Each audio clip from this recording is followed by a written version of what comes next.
Hey everybody, welcome to the Roundtable.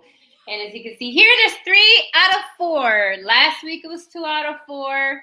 This week is 3 out of 4. Nick isn't gone. We haven't fired him. He's still on the show. He's still the big kahuna, but he's working.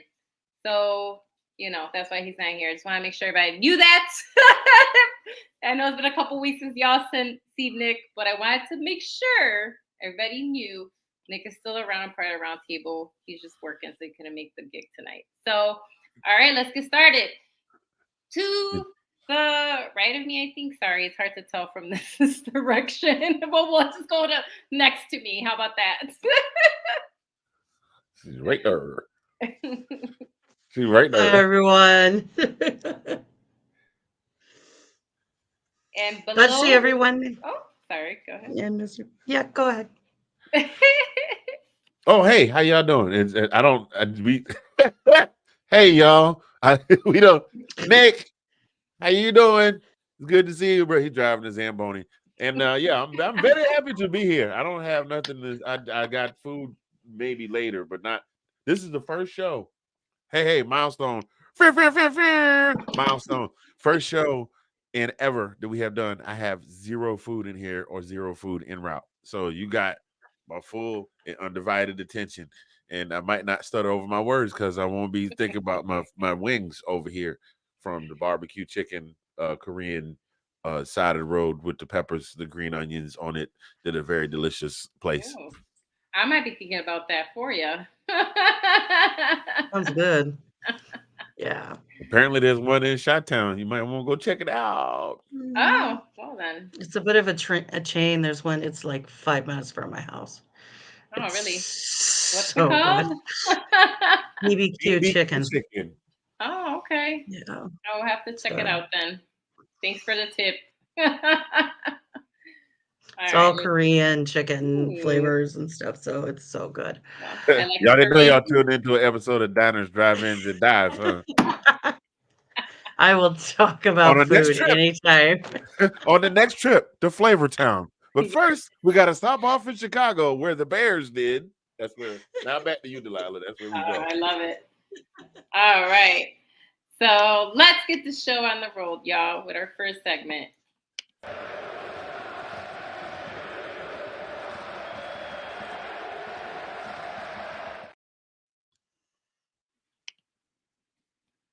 Alrighty, and so I know this man has been foaming at the mouth. You should see all our private messages. Yeah, we're talking to you. I'm the only man on the show. So without further ado, I thought we was bringing on a special guest. Mr. Handy, please let us know how you feel. I can't say. I can't. But how about them? I can't say. Listen, this might be 30 seconds long because I can't say 95% of what I said in the chat on Sunday. But this is what I have to say. Arthur Blank, Mr. Blank, we done with you. Arthur Smith, go find a real barber, get a real haircut, and when you're down there, find a real football coach, bring him back and let him have your job. I don't know what the hell that was that you put on the field on Sunday. Desmond Ridder, actually, I'm not mad at Desmond Ridder. Desmond Ridder actually led the team down the field. I told y'all, consistently inconsistent. Either the defense is good or the offense is good. The two of them ain't working together. It's almost like a dysfunctional relationship where the husband is always after the wife and the wife don't want it, or the other way around, or she's always cooking and he's never hungry, or she likes to stay at home and he likes to go out. It's the same thing. For the last couple of weeks, the defense has been one of the best unit on the team, and they've been shutting teams down and bringing wins to the table. And this week, Desmond Ridder marches the team down the field, gives them the lead. The game was not on, so at least I didn't have to watch it. But I was watching the Google feed. You know how you do the thing, and it flips over, and you watch the little thing where the football moves, and it's like Desmond Ridder, 13-yard pass. Like I'm watching the thing, and I was like, okay, all right, I'm gonna put that down. I'm gonna leave that alone. I thought it was a wrap. Because we talk about Baker Mayfield. Now, Baker Mayfield's not a bad quarterback, but this is not the same Baker Mayfield that came in the league that thought he was going to kick the doors in and win a Right. Super Bowl his first 2 years. This is Baker that got beat up in Cleveland for a while.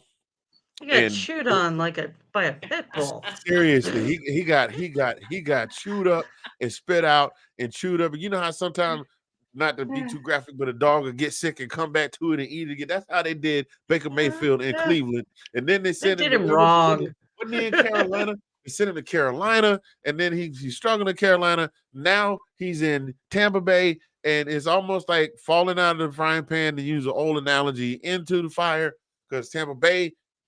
Sorry, Johnny. Those are my Tampa Bay Bucks friends that are part of the auxiliary parts of the Let's Talk Football family. Appreciate y'all for watching, if you're watching, or even if you're watching the replay later. Anyway, Oh, they are. like, Ben commented. and so Baker Mayfield had, statistically, QBR notwithstanding, Baker Mayfield had his second worst performance of the season on Sunday. And the Atlanta Falcons defense that they had been writing stories about, the defense is coming to life, and Atlanta is leading the division. Atlanta is one of those teams that when they do something good, you have to look the other way.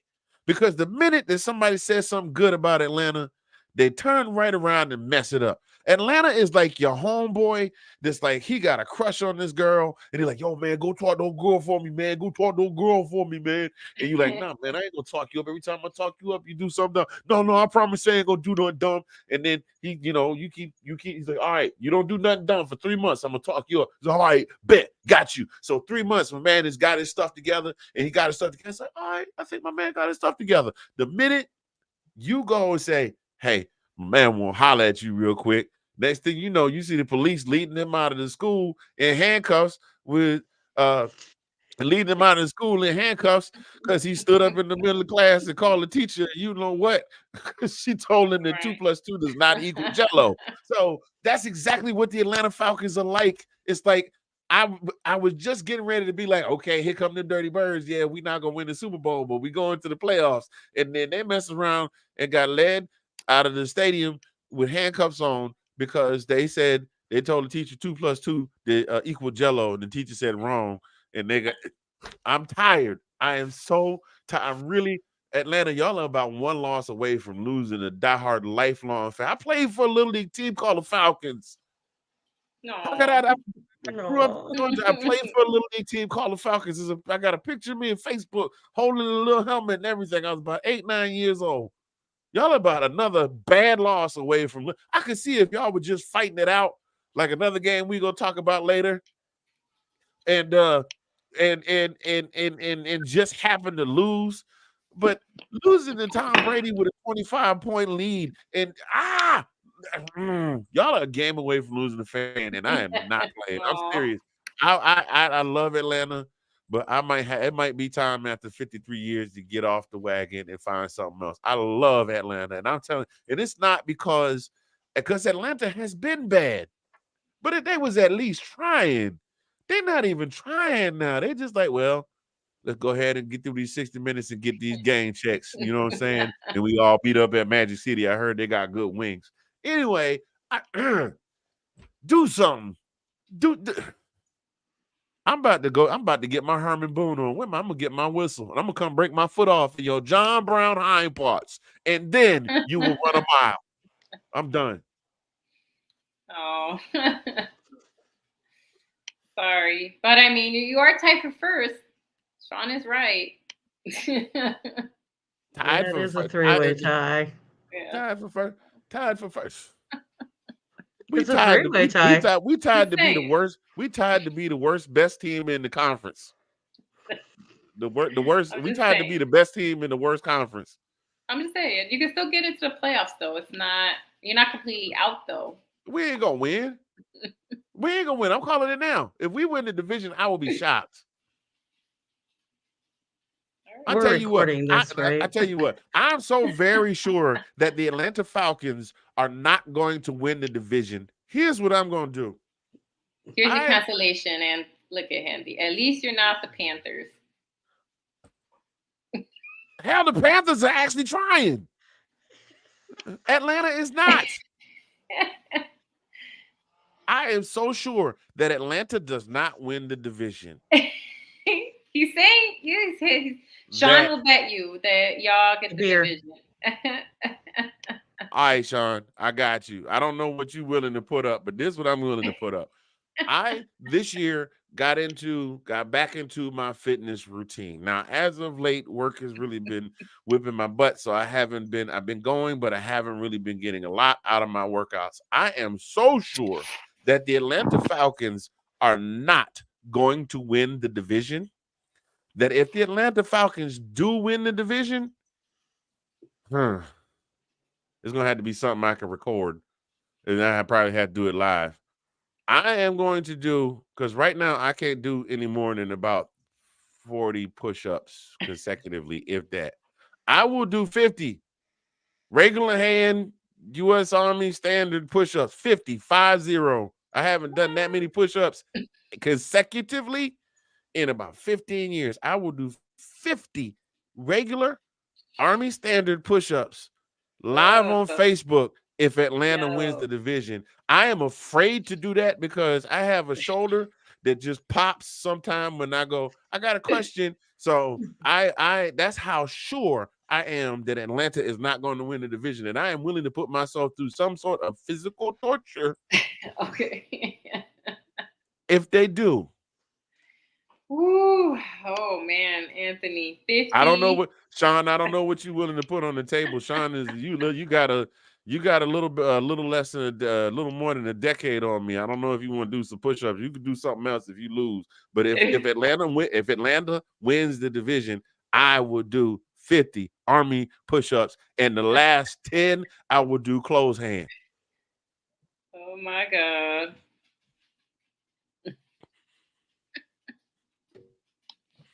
And I'm almost willing to guarantee I won't have to break a sweat nor do a single push-up. Now I'm done. All right then. Tina's like, are you sure? I'm just letting you go. All right then. It's on, I guess.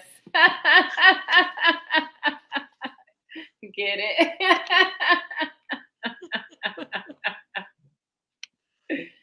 All right. Well, there we go. Yep.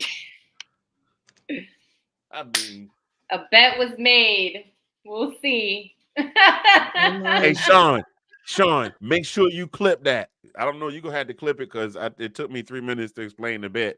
And, I know you like them little 30-second clips, and I like to talk a lot. But clip that and put it out there. That's right. You know something? I'm going to tell you something. I might could do 50 push-ups. You know Uncle Shay when he was well. Here's his part. This is what here's his part. Here's his part of the bet. I'll come on the show and admit all in all sports, especially college football, and that the Bulldogs are the best team ever. And that's you ain't got to lie, Craig. You ain't got to lie.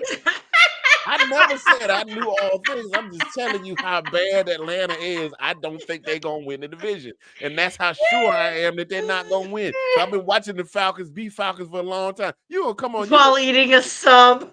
Wait a minute. You lose if you lose, you so sure you're going to win the bet that if you lose the bet, you willing to come on here and lie?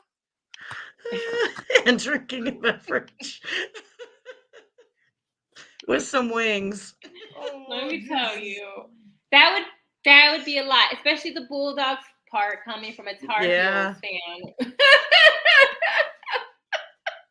You got to hey man, give me something else, bro. I ain't even gonna I'm not even gonna let you do that because I know listen, in comparison to Sean, I'm just gonna give you two names: Sean Spencer, Alex Loosemore. That is 95% of the football knowledge that ever existed on the face of the planet. The rest of us got the other 5% covered. Yeah. So you ain't got to come on here and I ain't gonna let you come on here and lie like that. With that. Oh, there we go. Let's figure it out. We'll see. We're gonna see Handy doing 50 Army push-ups. We shall see. Tina, let's go to you because it's kind of exciting over there in the AFC. It's kind of wild. There's like 5 teams that are 7-6, including your Denver Broncos. I looked it up. I was wrong. It's 6. There's 6 teams 7? tied at Yeah. 7 and 6. Oh, I was close. Yeah. Yeah. I said like 5. I was close. Yeah. It's All 5 right. plus Denver. There we go. Yeah, the game, it was against the Chargers, and the Chargers are going to charge. Like, just always something happens with that team, and they end up just shooting themselves in the foot somehow. But good game. I enjoyed it. I enjoyed it a lot. Saturday we're playing Detroit, so I want to see, did the Detroit team that showed up on Sunday show up, or is the Detroit team that showed up against the Chiefs gonna show up? So that'll be an interesting one. But yeah, it's the new thing with us is, can we win the AFC West? Sean and I kind of had a little bit of conversation. I personally think mathematically that Denver can't win the AFC West. We lost against the Raiders, and so it's just can't mathematically be done. But I do think we definitely have a very good shot at making the playoffs and stuff. Lots of things happened in that game that I like. Troutman, we got him involved again. Cortland Sutton again had an amazing catch in the end zone from Russell Wilson. And unlike what happened in Houston, the defense really showed up and showed out. And even then, Stick was still able, the backup, if people don't know, Herbert came out. He's injured. He broke part of his hand. We'll see if he comes back. But Stick was in, and Stick had a better passer rating than Herbert did. Yeah, Sean's right. If the Chiefs lose 2 games, they have to lose 2, then we could mathematically either tie or win the division. But the schedule that the Chiefs have, they're playing the Chargers, they're playing the Raiders, and they're playing the Patriots. Unless the Patriots of this week show up and take out the Chiefs, I don't see that happen. So we'll see what happens with that one, but that would change the whole thing. And we'll talk a little bit later, but the Chiefs have some problems. They have some issues. Their wide receiver core is not what it's been like in the past. And I think that some people on the Chiefs, their head coach and their QB, are playing scapegoats with some of those guys. And instead of fixing the problem, they're trying to make scapegoats of other things. So, but yeah, it was a good game. I really enjoyed it. So on to Detroit, and hopefully we will be the only AFC West team that will have beat Detroit this year. So they've beaten all the other AFC West teams, and Detroit has. So Kat is going to be in town this weekend, and if she comes to the Christmas party, I'm sure I'll have Christina and Kat in my face quite a bit about that. That'll be an interesting one to watch with those two. So I've already warned people at my party, like, the game's coming on at 8:15, and like I've already decided at 8 o'clock I'm going to be like, who needs anything? 8:30, I'm done. Go into the kitchen and get it yourself. There's ice here. I'm done. So, but yeah, I'm kind of looking forward to that game because it's going to be a big one. If we can win, I think we will go 4-0 the rest of the season. So I wish you could come too, Sean. Sean's talking about you. Wishes he could come. Actually, Sean and I met at one of my beach parties. I had a party for 4th of July, and that's when I met Kat and Sean for the first time. So yeah, it'd be nice if you could come, but I get it. So on to Detroit in my mind. So well, if they do lose to your team, I'll be okay with that, but I need them to win out the rest of it because I want them to win the division in the NFC North. Well, I really am rooting for them to take the NFC North. It would be better than Minnesota, who, doesn't have quarterbacks. I mean, they do, but it's not Kirk. You know what I mean? I'm not, no hate on Dobbs, but it's not Kirk, and honestly, Detroit hasn't won the division since Barry Sanders. So, so I'm hoping that, they get a chance. And I know the Twins would love it. if, if the Lions could win the NFC North, I'm sure they'll be happy to see them in the playoffs. So, yeah, so, I hope that they do win at least the last few, if not, few of those games so that they can actually take the division officially, Right. Well, So, Jefferson's out again. yeah. So we'll see. We'll see. NFC North. No one there is going to the Super Bowl, I don't think. All right, so I guess I'll talk about the Bears now. Yes, I don't please. know. I don't know what happened.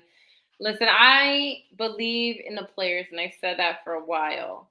We have the talent. We really do. And I'm glad that they won these games. And I'm glad Justin Fields had a good game because it proves that he's not the problem. It's the inconsistency of how they use him because it is inconsistent. I want to remind everyone that when they would win games with him, they would come back and not do the same thing they did that got him the win before. Does that make sense? Like, for some reason, they decide to not run with those plays and play to his strength and go, hey, let's follow through. Let's get DJ Moore in, right? Makes sense. He's our number one receiver. We haven't been using him consistently or properly, And so DJ Moore got a touchdown. You know what I mean? So it was good to watch, and I'm proud of the players. Now, I still don't want to have Eberflus and Getsy back next season, even if they somehow miraculously win out the rest of these games and make the playoffs, because I will not forget that they had the longest losing streak in Bears history. And I will remind you that the Bears have been around since the inception of what we could think of the NFL. Like, they're one of the original teams, okay? And this is they had the longest losing streak in Bears history, and also just in the NFL counting from October to almost a year later. So I don't want that offensive coaching to come back. Getsy, if Eberflus wants to stay as a defensive coordinator, because that's what he was good at, right? He did, you know what I mean? That's his bread and butter. And the defense woke up and is doing a lot better last 2 games, right? I would admit that. He wants to stay on as a DC, I'd be okay with that. But we still need a head coach who could be consistent and not fall back and not, and Getsy loves these screenplays and I just don't trust them for another season. I just don't. So please, even if my team wins out and makes it to the playoffs, I do not want Eberflus and Getsy to be the guys in charge of our offense. Because look at how long and what they did. Honestly, they demoralized our quarterback for a long time. They demoralized a lot of these guys for us. And I'm just happy that they won these, the games that they have. And even if they somehow win out the rest of these games and somehow sneak into the playoffs with that 7th seed because Green Bay lost to New York yesterday, then, I'm happy for the team, for the players. But I still don't want them back as the offensive minds. I don't. So I just want to put that out there. But I'm glad they won for the morality of those players because we have the talent. They're there. And I believe that even when we make playoffs because of Carolina, I believe we still have round 1 picks regardless. I believe is how that kind of works out. So that's kind of nice. So, yeah, happy for the guys. And I'm glad that Justin Fields is getting taken seriously. I truly believe he deserves another season, again, under the right people. That's it. That's my bottom line on that. Because Stone Cold said so. All right. And then the last thing before we move on to our next segment is what do we think about the backup QBs?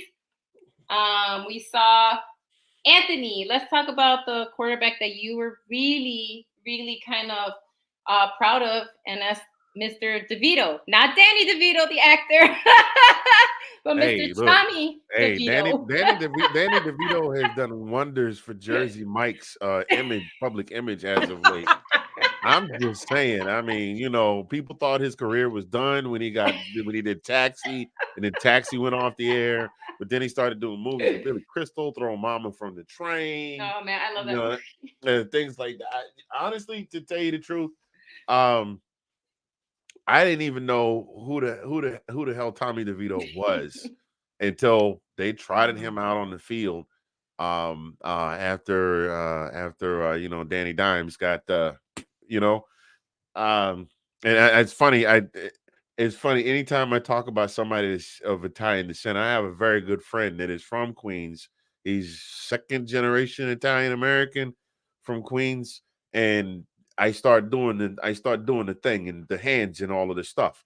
This guy, God, shut it off, Anthony. This guy, um, I mean, if you don't know who Tommy DeVito is, he's the backup quarterback for the Giants, and he's been doing some things over there. I mean, last night, in fact, I when I saw who was playing last night, I said in my mind without even thinking about it, Packers wins this one, Dolphins win that one.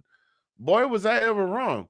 Tommy DeVito, that kid has man, seriously, he fights, he plays football with the energy of one of the last three animals trying to get on Noah's Ark, and it has started raining. That kid is out there. He's all over the place. I mean, he's the energy that he brings to that squad, and then the backstory with his family, who couldn't be more blue collar Italian American if they tried. I mean, he's making great plays. His dad's in the audience. In the audience, his dad's out in the crowd going, and, And now yesterday with his agent, with the guy in the black with the gold chain, and the hat on the cell phone on the sidelines, like looking like an extra for Central this. casting for a mafia movie. Like Seriously, and seriously, and then where do they play? Where do they play? In Green Jersey. Bay? Oh my God! It is. They I didn't love play in. it. They played in New York last night, right? Yes, yeah, Yep. Okay. And the Meadowlands are in New Jersey. They're playing in Jersey. It couldn't be better. Get out of here. What are you talking about? You're crazy. I love this. I love this kid and what he brings. Like it's a I love it's a different because we've been talking about Taylor and Travis all yeah. season, and then Yeah. then the Chiefs are having a little bit of problems, and now all of a sudden this is the time of year where the teams that we thought were out of it teams are starting to wake up. Some of them will push through, some of them will fall a little short. This is a breath of fresh air. This is better than somebody sitting out because of a contract dispute or cussed out their coach. George Pickens on the sidelines Yeah. get I cussed mean, out by Giants are Mike five and Tomlin. eight now, right? Yeah, they're five Yeah. and eight. 5-8. I thought, didn't they? Yeah, they're No, five and no. eight. Yeah. They're 5 and And 8. and it's a great feel-good story for the NFL in a league that's just with the problems from the referees, this, that, and the third. I love it. I'm here for it. And I don't know if it's entirely sustainable, if it becomes another Brock Purdy story, or if he just is a flash in the pan. Turns into Danny Dimes. Yeah, turns into that, or they wind up giving him a big contract in a couple of years, whatever, I mean, and but I think it's a fun I story, but let's look at the teams he's beaten, though. He's well, beaten the yeah. Packers, he's beaten the Patriots. But Like, still, but still, I mean, you know what I'm saying? He's playing for the Giants, who at this point, right now, at this stage in their whatever they have going on, are oh, right they're along rebuilding. are Yeah. right alongside the Packers and the Yeah. Giants. You understand? Yeah. The Packers and the They Giants, they alongside the have Packers and the a Patriots. winnable game. They do have a winnable game coming up, against the Saints. Now I love you, Nicole, and no hate though. I'm not saying Saints that are a mess. right. So I'm not saying the Saints can't win that game. I'm just saying you're right, Handy. They play the Saints next, and that is a winnable game. It doesn't mean they'll win it, but they have a Yeah, shot, right? They have I a mean, shot. Yeah, I mean, even Saquon Barkley was like, "Oh snap! I'm supposed to run real fast when you hand me the ball."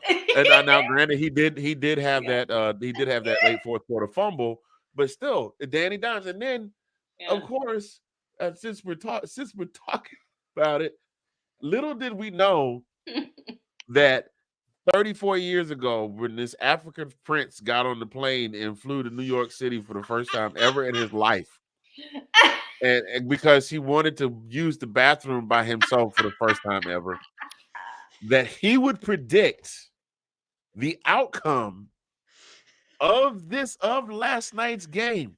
If you guys are lost, do you remember coming to America? Well, Do we you got the remember clip coming to somewhere, don't America? we? And I think we have a clip. If somebody could roll that clip, please. It's a great clip from what happens to be my favorite movie. So I don't yeah. know if it's Oh on God. here. I wish I had it though. Sean said he. Oh Sean yeah, said here he. it is. Hold on, ready. Sorry, we do. He just added it. My fault. Here we go. You ready? Oh my God.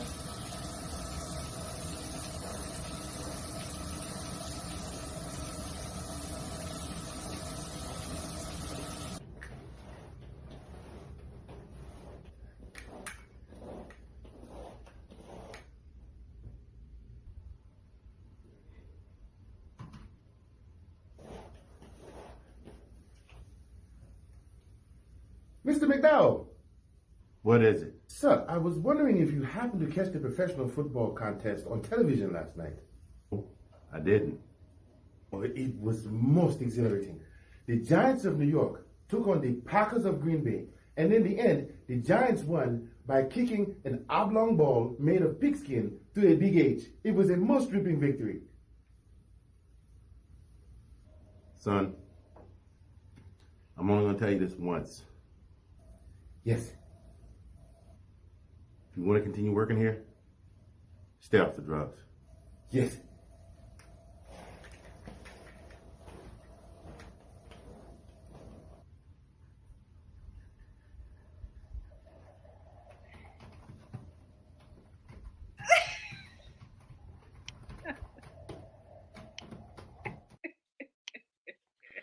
I want to know exactly what Mr. McDowell was working on because it wasn't a damn thing on that computer screen. I'm gonna have to work on my video making skills too. But boy, that That lip was sync good. was worse than a Tubi movie. I thought I was watching a double redone Bollywood feature. But yes, indeed, y'all. They're coming to America. Ah, That scene right thanks for there. that.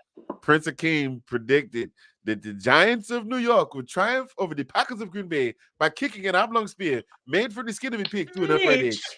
That was good. It's through the Oh, H Yeah. comment that gets me every time. thank you for that, Handy, and thank you, Mr. Producer Sean, for adding that. Listen, listen. It's a good thing I pulled that because now this show won't get dinged for a copyright violation for using the real one. You're right. You're right. Yeah. Thank you for that too. Oh Yep. Yeah, my I did God. the yo. Glad you got bored. I'm gonna tell you what Okay. COVID. Y'all thought y'all was bored during COVID. Y'all see, right? And that was just a piece of it. Y'all got to some of my co-hosts got to see some of the. I'm just sitting around having whole Eddie Murphy dialogues by myself. So That was good. All right, then. anyway, That was great. Tina, let's talk about the person. It's maybe not your favorites, but I like it because it's objective commentary. And so, what do we think about Joe Flacco? Are the Browns going to make him now their starter, right? Because we know they're having the same issues, injured quarterbacks, right? Yeah. We know that the practice squad is temporary. It doesn't mean he'll stay there. Or will he sign with another team who also, right? We got a lot of teams out there that are in dire need of a quarterback. Or will he leave for more money, even though he says he's okay with the Browns? What do you think? Well, the Browns came out and said that they were going to make him his quarterback. They just had to put him on the practice squad for administrative purposes. So I think he'll stay there. I mean, right now he's got a shot 4 games and he can help keep the Browns in the playoff picture. I think he's going to stay there versus trying to maybe take a shot somewhere else, at least at this point in the game. He'd be stupid if he went anywhere else right now. Um, maybe not. There's some teams really need some help real bad. yeah, but they're not in the Looking at you, position that Atlanta. Sorry. Okay, someone has some issues he still needs to work out. Um, My just therapist says I'm kidding. doing much better this week. Um, I think the Browns, I mean, they're in a better position. If they can win two or I one, agree. 2, 3, and I don't even know who they're playing recently. I had a They, list of who they had coming up. they play Like, us I think next. It's a winnable game, even if we just won. If you know what I mean, like, so it's very yeah, possible for the Browns to beat us in this upcoming game, right? So it's a yeah. winnable game for But you them. guys got a good secondary. Well, no, I know, but it's Their winnable. Is what I mean. receive That's all. yeah. I think it is a winnable game for you because I do think even though the Browns have a very good defense, their offense is kind of in shambles. So, I mean, Chubb is their number one guy, and after that, it just kind of falls apart. And Flacco's not a very nimble quarterback. He's older, and he never was. He's not Lamar Jackson when it comes to trying to run. Right. So, I I think you'd be stupid to go to anywhere else other than Cleveland, Mhm. but I don't know if that team has enough if they get into the playoffs Right. depending on their seeding, if they get a favorable seeding to them, they Mhm. might be able to win a game. I don't know if they would be able to go further than that. So, but the Yeah. AFC West, like we've talked about, sorry, not AFC West. I keep saying that. The AFC is just Yeah. craziness. So we're not going to know who's going to be in the playoffs until the final week. I swear. I believe So that too. Yeah, yeah, wholeheartedly. But I agree with And you. I think Joe is in a better position with the Browns. You're right. Even if other teams, because it's true, there are other teams in in dire needs. But I think you're right. As far as a shot at the playoffs, at least the Browns are currently like better for him, at least in that regard. right. yeah. One we didn't talk about is what about Browning for Cincinnati? Oh yeah. Yeah. Not about Like, him. like everybody assumed they were dead in the water, and Hmm. Browning's done very well in the last 2 games. Another one that probably shouldn't have won but did. So I was personally very happy because Those. Colts losing helped my team. Yeah. But I'm also playing fantasy football, and I had Minshew and Pittman on my fantasy league. Oh. And Oh I was like, no. all right, I need them to score high, but lose. Yeah, and they're both 7-6, right? The Bengals and the Colts are Yeah. 7-6. They're one of the That 6 game seems to ties. be the Bills, magic number this week. Broncos, Bengals, Yeah. Colts, Hmm. and Texans. And there's another team that I'm forgetting right now. I think, is it the Steelers? I think they're all 7 and They 6. are. Yeah, that's what I mean. Hmm. So it's just kind of craziness all around right now in the wild card section of the AFC. But Well, the AFC just turned out to be a lot different than what we thought it was going to be this season. I mean, Yeah. the teams that everybody, the teams that everybody said, okay, these 3, 4 teams right here are just going to kind of come out and be ahead of the pack, and then these will Yeah. be middle of the pack. It's not like that. It's kind of everybody's right together. Like it's not. It's like I'm a huge track and field guy, so I use this analogy. If you like a distance race, you see a lot of mhm, people run together in the pack, and then you got the mhm, guys that are the rabbits out front. And rabbits basically lead the race, and then somebody will break from the pack, and then there'll be this big like 3, 4 way challenge at the end. Right right, now, right now, it is the third lap of the 1600-meter dash Yeah. 1600-meter run, and the pack is all Right. still tight It is. in the Yeah. AFC, yeah, No, we'll which see. is going to make for So. some interesting. Yes, Sean, we know the the race racist. is not given to the Again. swift.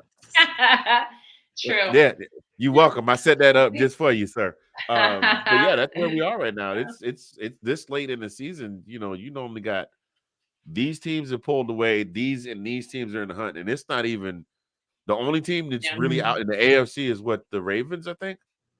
Top Ravens are top. Right Ravens now are because Miami 1. lost. Yeah. Only because Miami lost. Miami's 2. Yeah. Chiefs are 3, and Jacksonville is 4. Yeah. But all that can change again because, It like, can. it really depends on who wins those division. Well, Mhm. Ravens and Miami, I think, are okay. I think they're going to win their divisions. Yeah. It's the It's West just and the South are. it's the 1 and 2 that might flip. Yeah, yeah, But yeah. um, I started to say no, but then I was like, oh, what division are they in? Yeah, they're Yeah. okay. Yeah, for sure. yeah, Yeah. Even with Tyreek being a little hobbled, they're yeah, still okay. Because yeah, and the Yeah. Patriots That's what are I not mean. That catching the Dolphins. yeah. yeah, who That's gets the those 1 or bye 2 weeks? seed. Yeah. Yeah, That's I yeah, think that's gonna go like you said, Tina. I agree. I think that it's gonna go towards that last week, and we'll actually know yeah, who gets that number 1 seed, who gets that 2 seed. With the Jaguars, as much as Cleveland won, they didn't have Trevor Lawrence. Although people are still okay with the back quarterback, it wasn't like they beat him up, right? It was a high scoring game between both, so it wasn't like they yeah. just stomped out the Jaguars. So we'll see. When Trevor could come back, because they keep saying it's not season ending like some of the other injuries. So we'll see if he can come back. And Right. honorable mention, Zappy did win his game, right? The Patriots did come back and beat the Green Bay Packers. Green Bay had a good run at the end there, right? They really did come back pretty fierce, and I thought they were going to win out, to be honest. I really thought, they'll get it done, but they just couldn't stop the run. That's what hurt them there in the fourth quarter, if anybody was watching. They couldn't Mhm. stop that run, and they got, Giants got within field goal, and that's that. So, Yeah. Speaking of Bailey Zappi, big shout out to the man or behind the sorry, scenes, not Mr. sorry, Patriots didn't play Green Bay as the Giants. Well, they played. I forgot who they played when they won Oh, that game, but sorry. just Patriots beat the. Sorry, I apologize. Sorry.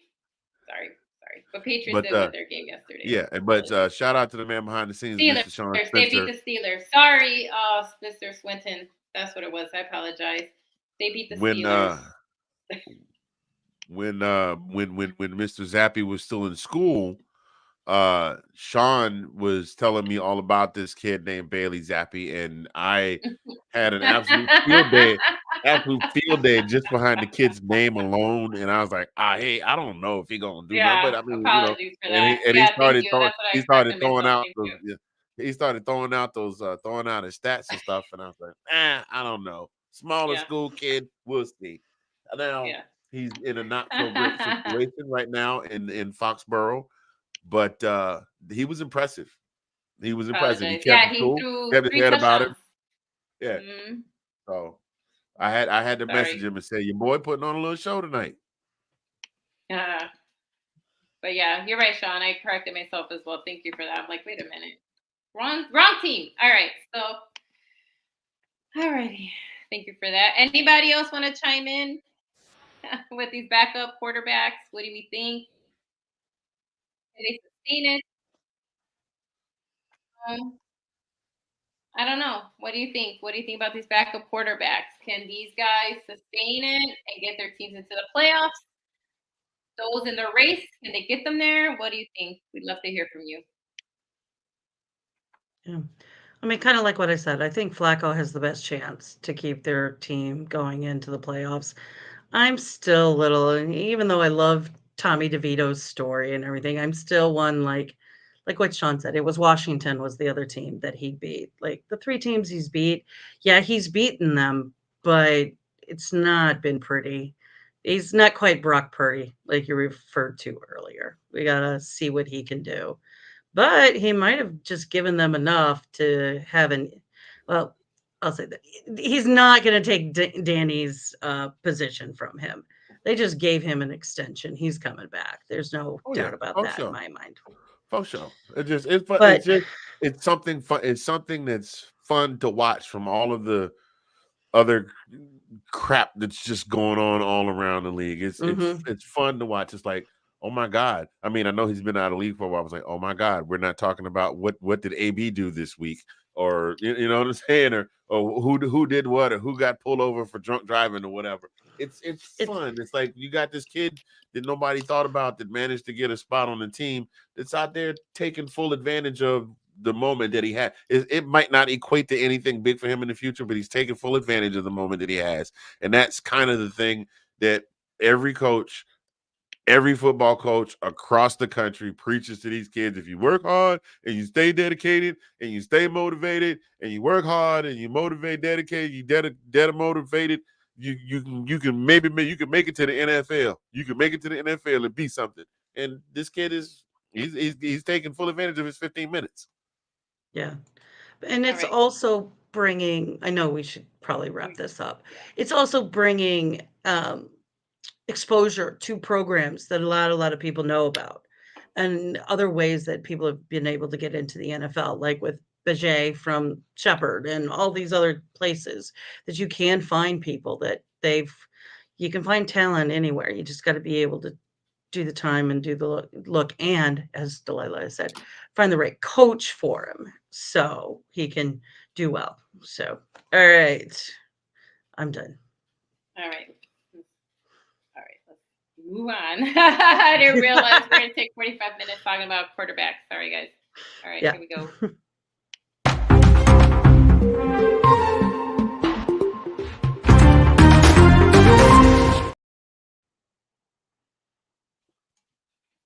All right, so let's move on to my segment this week in NFL history. So I'm just gonna jump around a little bit, just kind of talk about some main points. So this is, even though I know this is not a college show, but someone that covers diversity with Delilah, my segment, I always think that some of these stats are kind of important to talk about. So on December 6th, 1961, Ernie Davis of Syracuse, the halfback, became the first African-American to win the Heisman Trophy award. So Davis was the top player in the nation in 1961 as he rushed for 823 yards as a senior and scored 15 touchdowns while leading Syracuse in pass receiving with 16 catches for 157 yards. So I kind of wanted to give that little tidbit that on December 6, 1961, the first African-American player won the Heisman Trophy. Thought that was important.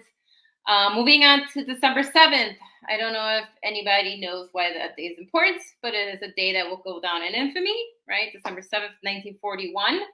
There were games in play because of the timing of, Pearl Harbor. It was on the Pacific, so there were still some games going on. One of them was, again, December 7th, 1941.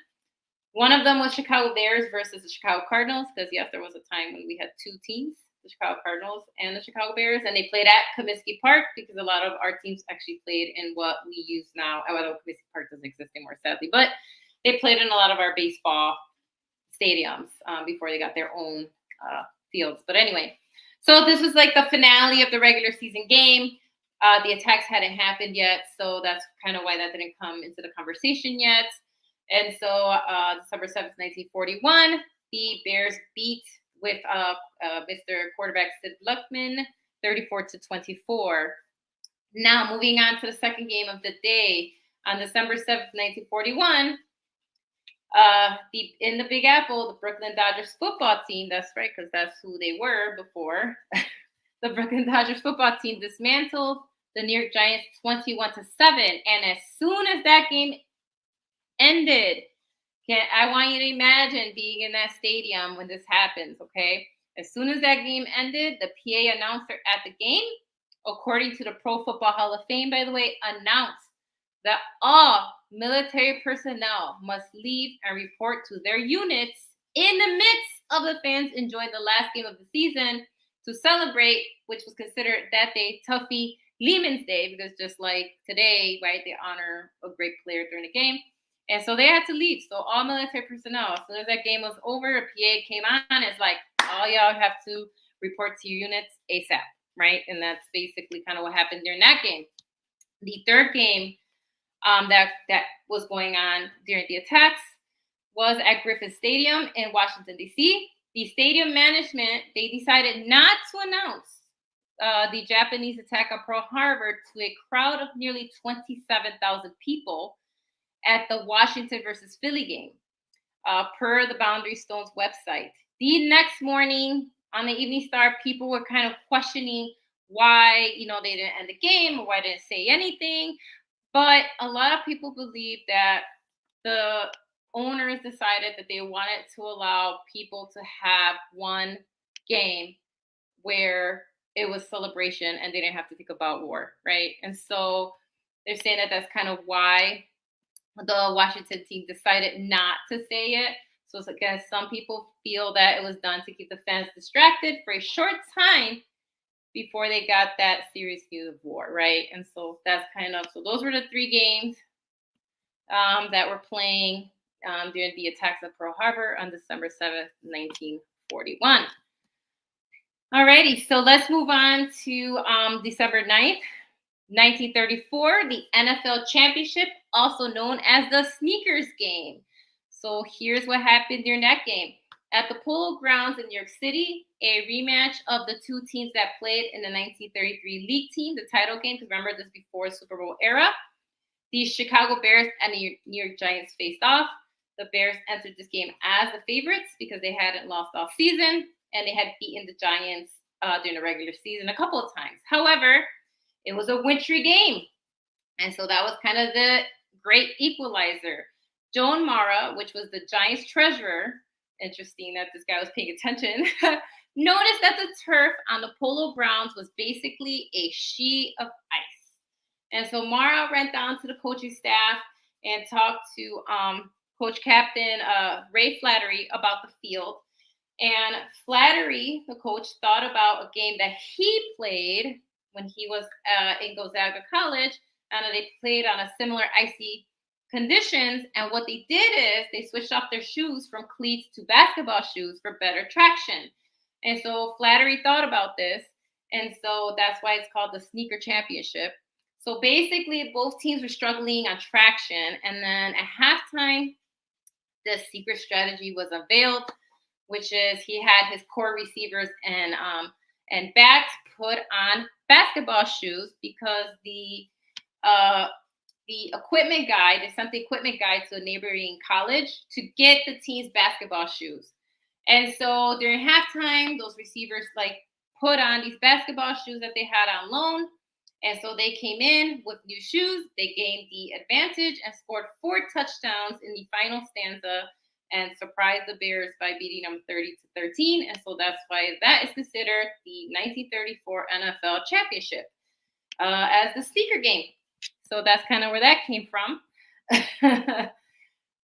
Something else that happened, which I thought was interesting, it's another controversial game. On December 12th, 1982, was the snowplow game, a controversial act that may have given a team a win, which was the Patriots versus the Miami Dolphins. In this game, which was played in Boston, Massachusetts, another cold and icy game, one of those games. It didn't discourage Miami from coming up there and saying, you know what, doesn't matter, we're going to put up a fight, right, against the home rivals. Both teams were dealing with insane conditions. Heavy rains had soaked the artificial turf of the stadium. And when the morning came of the game, it was frozen solid. It was basically ice on the fake grass. And then it started snowing on top of it, right? So you had ice and then snow. And so the NFL officiating crew used a special emergency rule during this game. During the timeouts, they would allow the teams to kind of plow and kind of try to clean up the stadium as much as possible to kind of battle this weather. But again, it was so bad that it wasn't until it was scoreless. So this game was scoreless through basically the whole game until the middle of the fourth quarter. The Patriots offense somehow managed to move the ball down near the Dolphins' 20-yard line, where the game was at the 4.45-minute mark. The Patriots coach at the time, which was Ron Meyer, during this, he basically knew that there was going to be a field goal attempt. So he motioned to a tractor driver, because that's kind of what they were using to clean the field. He motioned to him and told him to clear a path for the kick holder and for Matt Kavanaugh to place the ball for a 4th down field goal attempt. The driver basically was out in the field between plays, which freaked out both teams. They're like, what is going on? And so he drove onto the field and went right across the 20-yard line. And all of a sudden, the kicker had room to actually kick this field goal. So basically, New England kicker John Smith, with turf now exposed, booted the ball right between the uprights to give the Patriots the 3-0 lead. The Patriots went on to win that game by 3 because they also picked off the pass from a Dolphin during that drive. And so, yeah, so controversial. People obviously were like, that was, they felt like they cheated. The late Don Shula objected to the fairness of the play. But Pete Rozelle, he was the commissioner of the NFL at the time, was like, he has never recalled or objected to any game before. And so he wasn't going to reverse a play even then, even if though he agreed with the late Don Shula that maybe it was super fair that the Patriots coach sent a tractor to clear a path. And so that was the controversial game. So that was the snowplow game. Can you imagine that happened today? So two games that came down to the wire, both snow games. So I guess that's why we have domes now, right?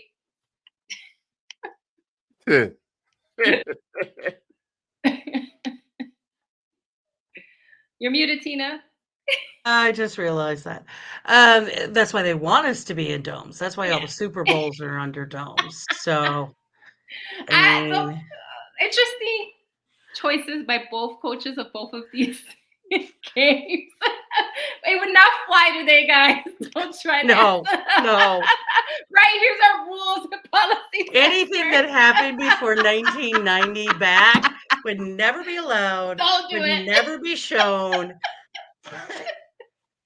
The coaches, like all the memes that we always go to, like playoffs. Playoffs. Like that whole thing never would have gone out on air. So that was your this week NFL history. I just decided to jump around to some of the funner ones that I found instead of just going day by day. So, all right. And now we're coming to one of our newer segments, but we always so informative. And so next up is Corner Office with Tina.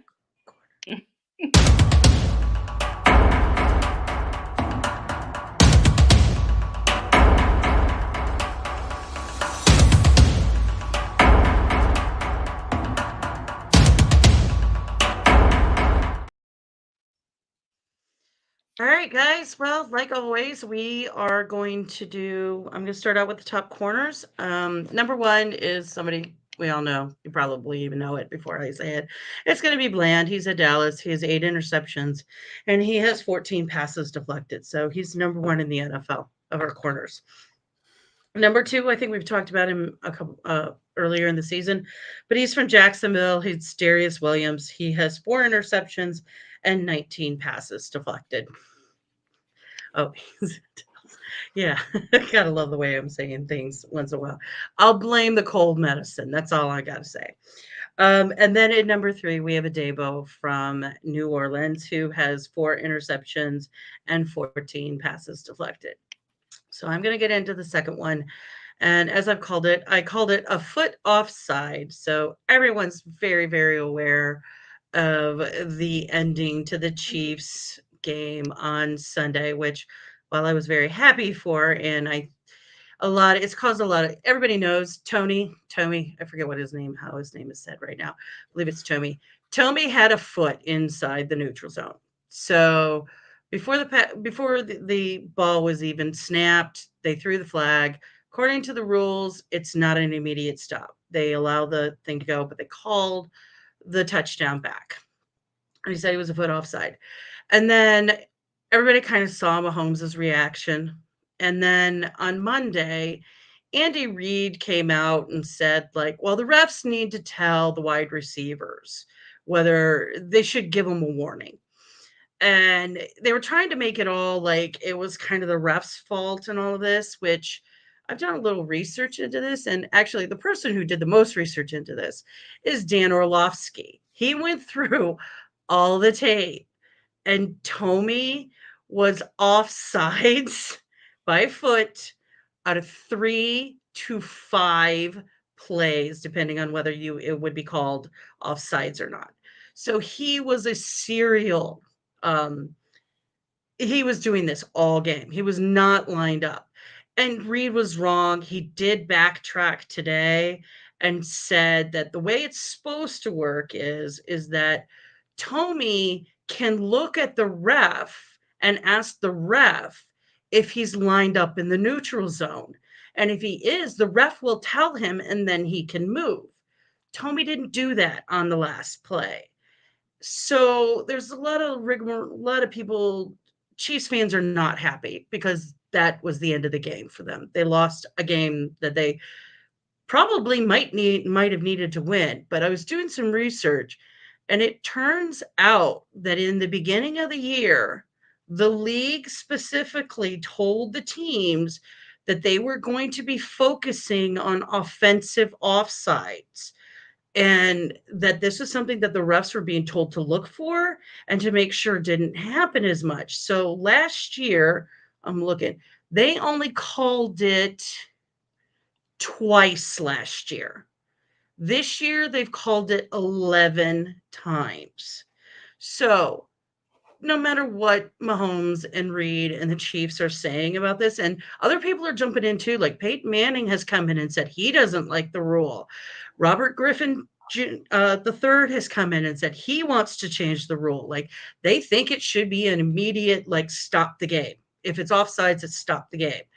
Um, the fact of the matter is teams knew about this. Tommy knew about this. The Chiefs know about this. They've all been told to look for it. So I don't really get all the hubbub, but I'm also not a Chiefs fan. So that, and people know me. You know I'm not a Chiefs fan. I mean, I'm a Broncos fan. I immediately am going to be happy with the Chiefs loss. But I'm kind of talking about this because, and this is one that maybe me and Delilah and Handy can kind of talk about a little bit, is what about some of these rules or these penalties that are in place that we think maybe should not be around anymore? They're rules from old ideas, like, or for instance, let's just say you have a pass, you have a screenplay, so you get the ball down the field, you throw the ball 30 yards down the left side of the field, and it turns out that your tight end was holding, it would be a linebacker, I believe, and holding him on the right side of the field. Well, what ends up happening in that situation is the ref throws the flag for holding, and you got to come back, and it's a loss of a down. Do we think some of these rules need to be tweaked a little, or should be tweaked, or should that holding call there, which had nothing to do with the catch, be allowed to bring that ball back and have to start over? What do you think, Delilah? I mean, we're always updating rules and policies, right? To kind of move with like modern NFL or modern American football. So the issue is just consistency. So even if you, let's say they do change the rules, but it's Mhm. always still going to come down to officiating and what they see, right? It's always going to come down to humans making those judgment calls. So you Mm. can still make you can still make the adjustment, and it may not affect the game next time, but I'm sure it'll affect it another way, and no one's gonna be happy. But sure, should they tweak it? Go for it. But it's always Sure. gonna come down to human eye making that call. And so, sure, let's make the adjustment. But I just still think that people are always going to be upset with that being called, regardless of what rule. Maybe this time, instead of replaying it, like you said, if it didn't really matter, maybe that's the only thing they'll change. They always change what a catch is, right? Every season, I feel like they change what a catch is, or they up Yeah. what a catch is, right? Because, Yeah. wait a minute, what do you mean? And so this probably could be one of those things, again, where they kind of adjust, like you said, like when does it really impact the, you know what I mean? So maybe they'll make a change Mhm. like that, just like they always update what a catch is. Yeah, Handy, do you think maybe changing the offensive offsides rule to have it being an immediate, they blow the whistle and the play is Stop it. dead Stop at it. Just that play. point? Yeah. You know what? Do I think it would make it better? You know what, to be completely honest, I don't know. Either way. Delilah did just now say something very, very, very true. Doesn't matter what way you tweak it, somebody's going to be too happy, somebody's going to be too mad, and it just depends on what team they happen to be rooting for. So the Chiefs fans are ticked off, but if it had gone the other way, it'd have been like, yeah, that's right, roll it back, roll it back. Your man can't do that. You understand what I'm saying? Mhm. So, and then there's the human factor. There's a Yeah. lot of the human factor, and we talked about it before the show. I mean, what was the game? I don't know if it was the other game last night where the only person that saw whether or not it was a catch in the end zone was the back judge. The back judge that was in the back. Yeah. That's what I'm Yeah, saying. and he's like he's leaning up Are you against. talking about the one that he had between his legs? Well, he caught it. He caught it, and the defender reached around him. He was in the end zone when he caught it, and the defender reached around him and knocked it out before he could complete the 3 steps. They ruled it during play an incomplete pass, and they went to review it. But the only person that actually saw was close enough to see it was, I guess, the back judge, and he was behind it. He was behind that play when it happened. So you got the human factor too to factor in. I don't know. I mean, I think honestly, to be completely honest, I think if the league came up with a training program, like you said, and these people actually were like full time instead of part time, so they could stop making all these slowing down the game. Like they took and the commentator said, we saw it here just as plain as day. There's 82 cameras here in the stadium. We could tell you in 30 seconds they're going to slow the game down by another 5 minutes to make a decision. That kind of stuff. Yeah. Well, I mean, I kind of like the idea of have the at least in that because it's always been the rule. Like, I get if the defense has the advantage, it's they let the play go because then the offense has the option to either if they make a good play and they get over the offsides and have a better play, they can turn down the penalty. But usually, the way I was taught, like if it's the offense that's offsides, the play is dead. They're not supposed to be able to have that advantage. I mean, Tommy was only he was only 1 foot over.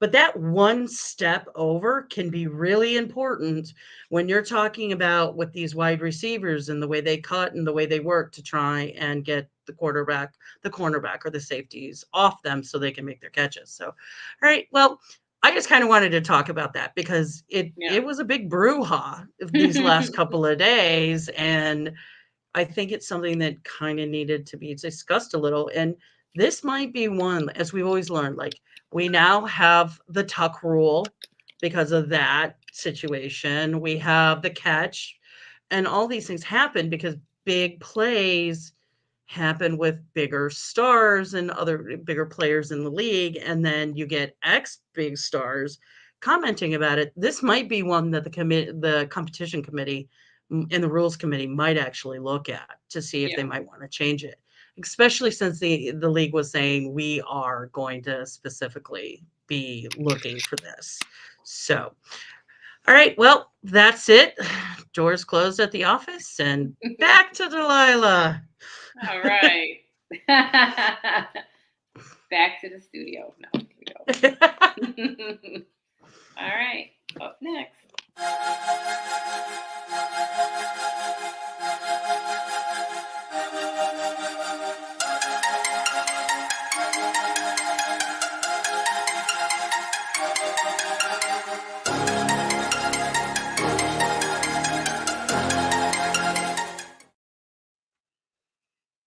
Hey y'all, how you doing? It is a beautiful evening. It is a beautiful evening here in Oklahoma City, coming to you live from the 405 Zagnib Central in the heart of Oklahoma City, where the wind comes whipping down the plane. It is your guy, Anthony Handy, aka Mr. Fingers, aka the sort of kind of thinks he's a master impersonation person, but not quite. Here with your Rookie of the Week spotlight. This week's rookie comes to us by way of Frederick, Maryland. Hey, Sean, it's a local homeboy of yours here. It comes to us by way of Frederick, Maryland. Played football at the University of Pittsburgh, and then he followed up transferring from Pittsburgh to USC, is now a rookie receiver for the Minnesota Vikings. Ladies and gentlemen, we are talking about Mr. Jordan Lee Addison. He attended Tuscarora High School in Frederick, Maryland, where he played wide receiver, quarterback, and defensive back. He wound up committing, again, like we said, to the University of Pittsburgh. He started 8 games as a true freshman, 10 games in total at Pittsburgh. He led the team in receptions with 4 touchdowns, 60 receptions for 666 yards. Somewhere there's somebody that's Catholic that just crossed themselves after that number. He wound up going back to Pittsburgh as a starter in 2021. He led all of college football with 17 receptions that year. He caught 100 passes for 1,593 yards. Big improvement from the previous season. Wound up winning consensus All-American honors and the Biletnikoff Award. The following year, he transferred to USC to play with the Trojans for good old Lincoln Riley with last year's Heisman Trophy winner Caleb Williams as his quarterback. Um, he wound up wearing number 3 in honor of Carson Palmer. He wound up finishing his college career overall with over 3,000 yards receiving and 29 touchdowns total. Wound up being drafted in the first round of this past spring's draft with the 23rd pick, as we previously mentioned, by the Minnesota Vikings. Got off to a little bit of a slow start in the season, but of course, made a great third down receiver. Short yardage situations. Of course, they had Justin Jefferson being their number 1 receiver, but with Mr. Justin Jefferson being hurt, he has very, very quickly made his way up the rotational chart. I do believe, as I was doing a little bit of looking at this before the start of the show, I believe he's the number 2 receiver right now on the depth chart, and he had his breakout game this season against the San Francisco 49ers, where he caught 7 receptions, 7, count them, 1, 2, 3, 4, 5, 6, 7 receptions for 123 yards and 2 touchdowns against the 49ers. Now, that is no small feat. 49ers is one of the best teams in the league this year. Some folks would say even the best. So far this season, he is already up to 713 yards receiving. He could very well break 1,000 yards. He's only got to catch 75 yards a game. He's got 7 touchdowns, playing very well. They're very happy with his output. One of the things about this kid, just watching him on film, he's a great route runner. He's good at making cuts. Now, one thing that I did see that might need a little tweaking is that he tends to give away when he's making his cut. He gives a little head bob when he makes his cut, but he is don't see him doing a lot of high pointing, like going up and catching the balls up high at the height of the arc of the pass. But one thing that he's really good at doing, if you're a DB and you're on his back, he's still catching the ball. I mean, we see it all the time, the slow-mo where the guy is trying to turn the receiver without getting caught by the referee with that one arm around him, like you take in your middle school / prom picture, and he's trying to turn him. I watch this consistently at Pitt, at USC, and now at Minnesota. DB on his back, it does not matter. He is still making that catch. He runs a 4.49 40, stands 5'11". So he's not really, really tall. Like I said, he's not doing a whole lot of high pointing, but he's light, he's quick, and he's fast.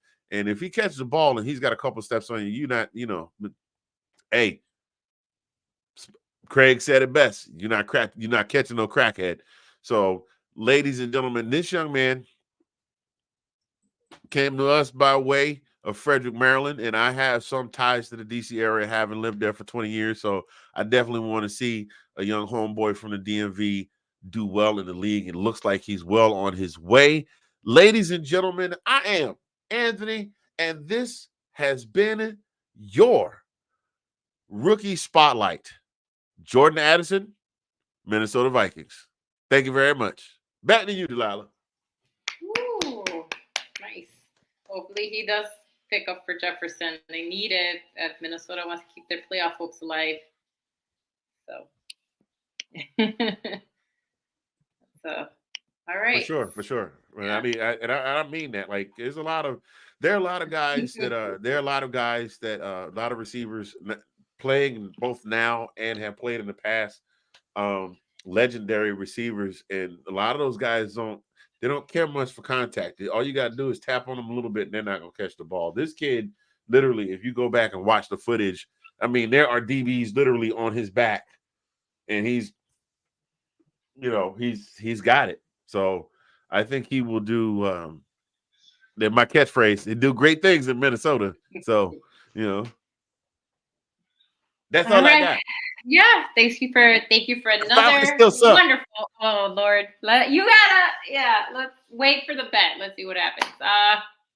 All right, we are at that time of our show. Normally we'll have a Nick's picks in here, but again, Nick should be back hopefully next Tuesday. Four of us will be back, and so let's one last thought. And so I'm going to follow the lead of our fearless leader who's normally here and just kind of pose a question. So what is your favorite holiday dessert or drink? Let's start with you, Tina. Blue wine. Oh, what's that? What is that? That sounds a Blue lot like wine? hypnotic. That sounds like hypnotic to me. It's that hot wine you get at like the German Christmas markets, the European markets that comes in a little cup. It can be red. It's usually that kind of red. It's mulled wine is essentially what it is, but they call it glue wine. I didn't know that. Gluhwein. Glue wine. I've been ordering Okay. that stuff forever. I I had no thought you said idea. blue. Some people call it grog. People have different names for it, but Oh, okay. it's that Northern European wine, Yeah. mulled wine thing. So that's my favorite. It's just I like wine, so it's something. It's like a lot of people like hot toddies. I'm not a huge whiskey fan unless it has cinnamon in it. So I prefer the wine. Fireball. Yep. Any favorite holiday dessert or pastry or anything like that? Well, I'm German, so it's all those lovely like torts and crumbles and I don't know the names for them. So if you're German and I didn't live in Chicago. I lived in areas that did not have German clubs and you could go to German school and all that stuff. Wasn't around any of that. I just knew what my great grandma was bringing because she was from Chicago, but her mom was from Germany. So it was just always things that were around. Like I grew up with like sugar cookies and gingerbread, but she could make the most amazing. They were almost like hot cross buns. They looked like dinner rolls. They were the smooth ones that had the butter on top. None of us know how to make them. Like nobody in the family knows how to make them anymore. So but that was my favorite thing with her was that and butter, just because they were hot and all of that. So like that's my thing. I'm not a pumpkin pie and all of the peppermint, and I can't stand peppermint. So Pumpkin pie is a Thanksgiving thing, though. Sounds That's a good fall. though. oh well, my grandma makes it.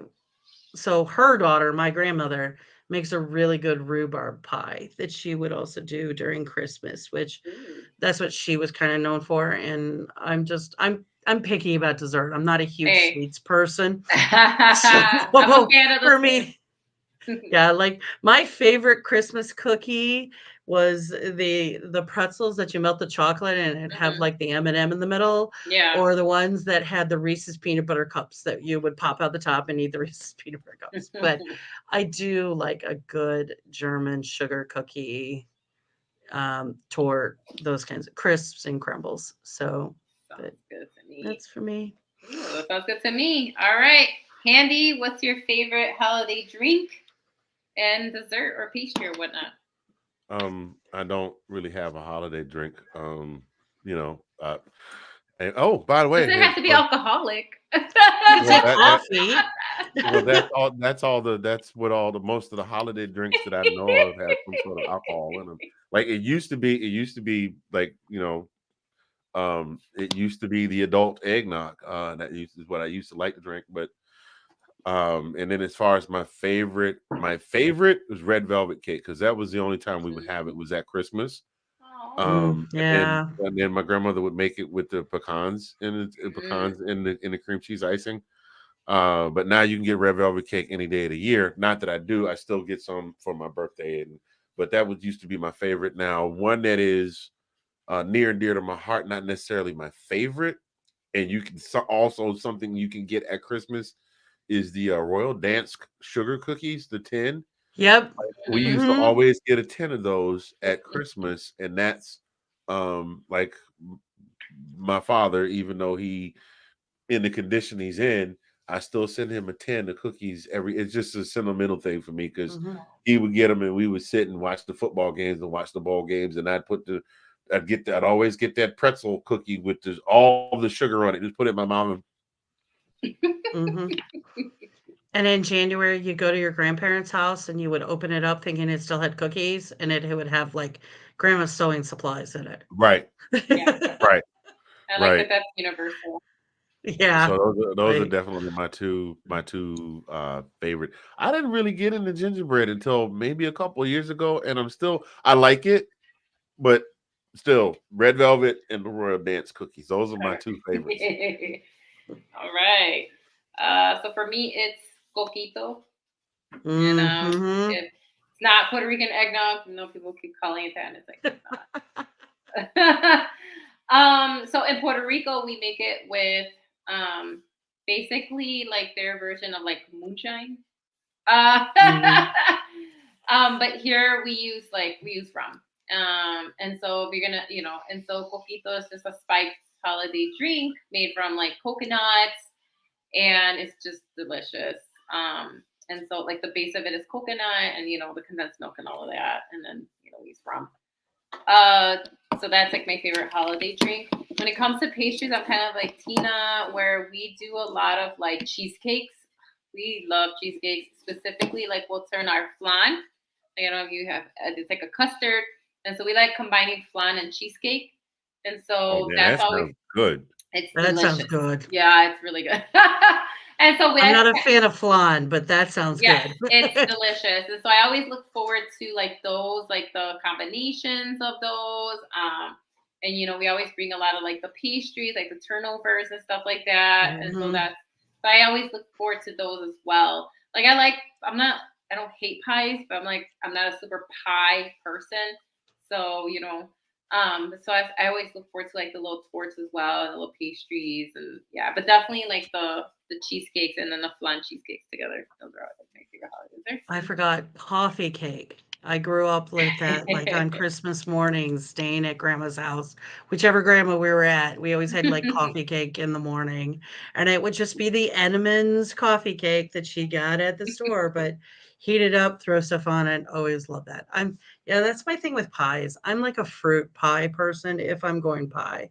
So the others, I'm just not fans of. It's texture thing for me. It's always a texture thing for me. But yeah. Oh, I had coquito when I was in Puerto Rico the last time I was there. And it was a version of it. It was like in San Juan, Saligan. Here's our drink. I was like, okay. Yeah. It's delicious, but it'll knock you on your Yes. That's what I'm saying. I'm like, you're not supposed to have it like in a big glass. It's like shots. And you sip it and yep.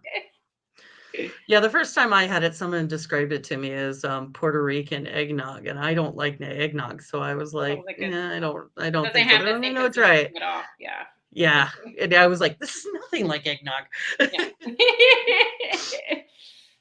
All right, but thank you everybody for tuning in. Hopefully, Nick doesn't have to work next Tuesday. He'll join us so that the four of us are here. And so we'll see you next Tuesday. Tune in.